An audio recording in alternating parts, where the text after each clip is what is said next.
The seed of change. As I put my team stats away and decided to leave them for the following day, after all, I have been staring at them blindly for the past hour, I got to thinking why we funny human beings always want to change something that doesn't necessarily need changing. It's like women who change their knickers 3 or 4 times a day. That's a lot of pairs of knickers to get through in a week, and unless you have a severe problem, then quite unnecessary. Or people who change their mobiles every year for the latest model. I do use my mobile often, like everybody, but when it's broken, that's when I'll change it. Or needing that new sporty car. I've had my car admittedly for around 25 years. She's a nice looking car, vintage, and I love her. And I have no intention of changing her until it's necessary. So why the desire for change when we work so hard to achieve a goal in life and then suddenly decide it's not really what we wanted after all? Oh, sorry, I know I've spent 4 years at university studying psychology, but nah, it's not really for me. I think I'll go off and do a bit of travelling, give me time to decide what I really want to do. Is it just human nature, or are we greedy and therefore never satisfied with our lot? And surely when we've taken the time out to decide what we really want to do, within time we will find ourselves desiring to do something other.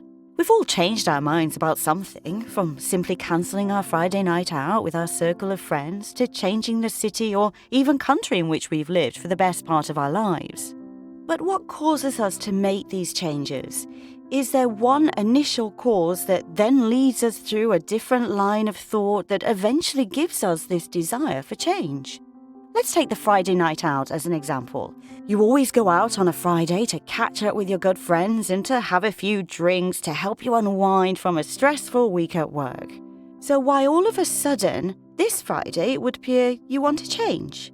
Maybe unknowingly, the seed of change was planted cunningly into your brain 4 weeks or 4 years previous, and there it has remained, slowly growing and setting root. You spoke to an acquaintance at work, asked the usual, I have to say something out of politeness, questions, which involved their plans for the weekend. Very different to your plans, but then you knew they were a bit of a nerd and just knew their Friday nights would be spent in front of the box with a takeaway pizza and early to bed, so Saturday could be enjoyed, taking full advantage of every hour not spent at work. Boring, you snuffed secretly to yourself. Saturday mornings and early afternoons didn't exist for you, and they were time for sleeping off the hangover and preparing yourself for the coming Saturday evening. That following Friday, one of your friends cancels as needs to get up early the next day to go to a wedding out in the country, and the next Friday, the evening just wasn't as good as it normally was. You went to the same places and met the same friends and drank the same, but you didn't enjoy it the same. Everybody else was having fun and you tried, but it wasn't working. So you decided to go home a little earlier than normal and miss the 80s nightclub which you always go to at 1 a.m. The next morning, you wake up at 11 a.m., nearly 3 hours earlier than normal. You feel as fresh as a daisy, and you do things that you never have time to do. And you enjoy a long lunch, which you would have normally slept through. You feel good and alive and feel like you've had the longest Saturday ever. So the following Friday, you phone your friends and tell them you can't go out that evening, as you want to get up early and enjoy the weekend. The seed was planted, watered, and, hey presto, took root and caused you to suddenly change your mind. So what was the cause of my husband's sudden change of mind? Had his seed been planted recently and was just a little weed that had taken root, quick and easy to pull out, and with a little weed killer, which involved wine, steak, and lots of sex, would never set root again?